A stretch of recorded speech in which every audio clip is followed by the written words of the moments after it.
सभी दर्शकों को मनीष आचार्य की तरफ से और श्री शक्ति धाम ज्योतिष केंद्र की ओर से नमस्कार। आज हम जिक्र कर रहे हैं ग्रहों में, जो कुंडली में सबसे ज़्यादा विशेष महत्ता रखते हैं शनिदेव के बारे में।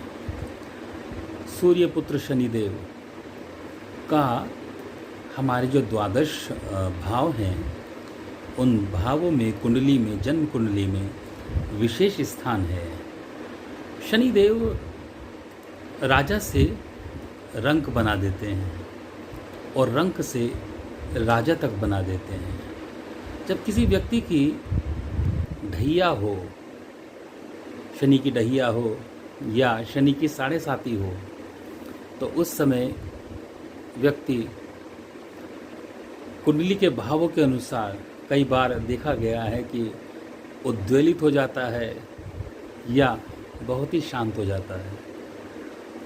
उद्वेलित होकर भी वह कुछ ऐसे कार्य कर देता है कि जो उसको नहीं करने चाहिए, और शांत होता है तो इतना शांत हो जाता है कि उसको जो कार्य करने चाहिए वह भी वो कार्य नहीं कर पाता। ऐसा क्यों है? क्योंकि शनिदेव, जैसा कि शनिदेव के नाम से ही पता चलता है, उनका दूसरा नाम शनैश्चर है। शनैश्चर मीन्स शनैः विचरण करने वाला, जो धीरे धीरे चलता है। शनि का जो प्रभाव है वह धीरे धीरे असर करता है, और शनि का प्रभाव धीरे धीरे असर करता है और पैठ करता है इन द सेंस कि आपके स्वभाव में, आपके व्यवहार में, आपके शत्रु भाव पे, आपके कर्म भाव पे, आपके भाग्य भाव पर वो धीरे धीरे अपना प्रभाव जमाना शुरू करता है।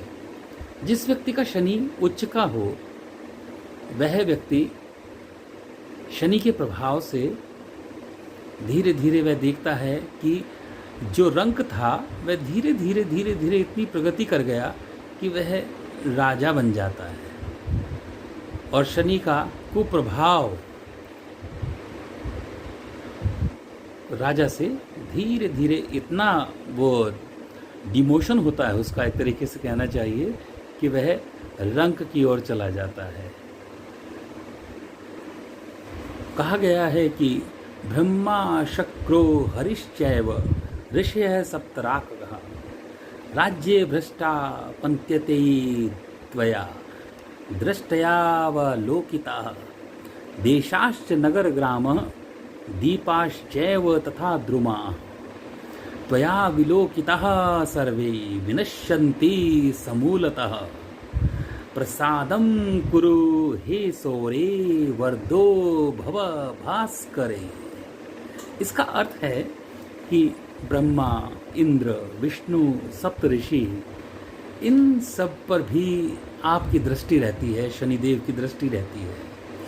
तो ये भी अपने पदों से च्युत हो जाते हैं। तो जो आम नागरिक है उसके तो कहने ही क्या है कि जब जिन ग्रहों से, शनिदेव के प्रभाव से, दुष्प्रभाव से या सुप्रभाव से स्वयं देवता नहीं बच पाए, तो आम लोगों की तो बिसात क्या है। देश, नगर, गांव तथा द्वीप तथा वृक्ष आदि भी आपकी दृष्टि पड़ने पर उसका समूल तक नष्ट हो जाता है। शनिदेव की वो दृष्टि है।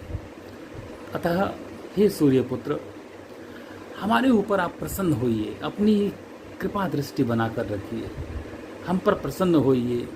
आपको मैं बता देता हूँ कि जो शनिदेव हैं वो बहुत ही जल्दी, बहुत ही शीघ्र प्रसन्न होने वाले ग्रह हैं, क्योंकि उन पे जो कृपा है वो आशुतोष की है, भगवान शिव की है। और आशुतोष के लिए कहा गया है, आशु माने शीघ्र और तोष माने प्रसन्न होने वाले ग्रह हैं। तो जो शीघ्र प्रसन्न होने वाले ग्रह हैं, जो शीघ्र प्रसन्न होने वाले जो आशुतोष हैं ग्रहों में, वह हैं शनिदेव। शनिदेव भगवान शिव के गण हैं। इसी प्रकार यमराज भी भगवान शिव के गण हैं और शनिदेव के भाई हैं और सूर्यदेव के पुत्र हैं। तो जिन पर भगवान शिव की कृपा हो या भगवान शिव के जो गण हो, वह बहुत ही जल्दी प्रसन्न होने वाले गण होते हैं, या भगवान शिव हैं। भगवान शिव बहुत जल्दी प्रसन्न होने वाले देवों के देव महादेव हैं। और अब जो श्रावण मास चल रहा है, जो श्रावण मास आ रहा है, उस श्रावण मास में क्योंकि देवशाहिनी एकादशी चली गई और भगवान विष्णु अब विश्राम के लिए चले गए, नवंबर में जाके वह देवोत्थान एकादशी पर वह दोबारा से अपना पदभार संभालते हैं। और ये 4 महीने भगवान शिव विराजमान होंगे, भगवान शिव सृष्टि का संचालन करेंगे। तो इस दौरान जो कृपा है, शनिदेव की कृपा भक्तजनों पर बनी रहेगी। भगवान शिव के माध्यम से शिव के पूजा करें, शिव का पाठ करें, स्मरण करें। ख़ास तौर पे श्रावण मास में, भाद्रपद मास में, इसके अलावा जो आषाढ़ चल रहा है इसमें भगवान शिव की उपासना करें। भगवान शिव की जब उपासना करते हैं तो वह ग्रहों को भी लगती है। और जो मैं आपको बता दूं, जो नवग्रह हैं, नवग्रह में सबसे जो ज़्यादा असर का, जो प्रभावकारी ग्रह माने गए हैं कुंडली में, वह सूर्यदेव और शनिदेव हैं। तो इसलिए श्रवण मास में मैं बताऊंगा कुंडलियों के मुताबिक कि किस समय किस पूजा का विधान कहाँ पर करना चाहिए और किससे हमारे जो ग्रह हैं वो सकारात्मक प्रभाव देंगे। तो ये मैं आपको श्रावण मास में बताता रहूँगा। आज के लिए इतना ही। मनीष आचार्य को दीजिए इजाज़त। ओम स्वस्ति।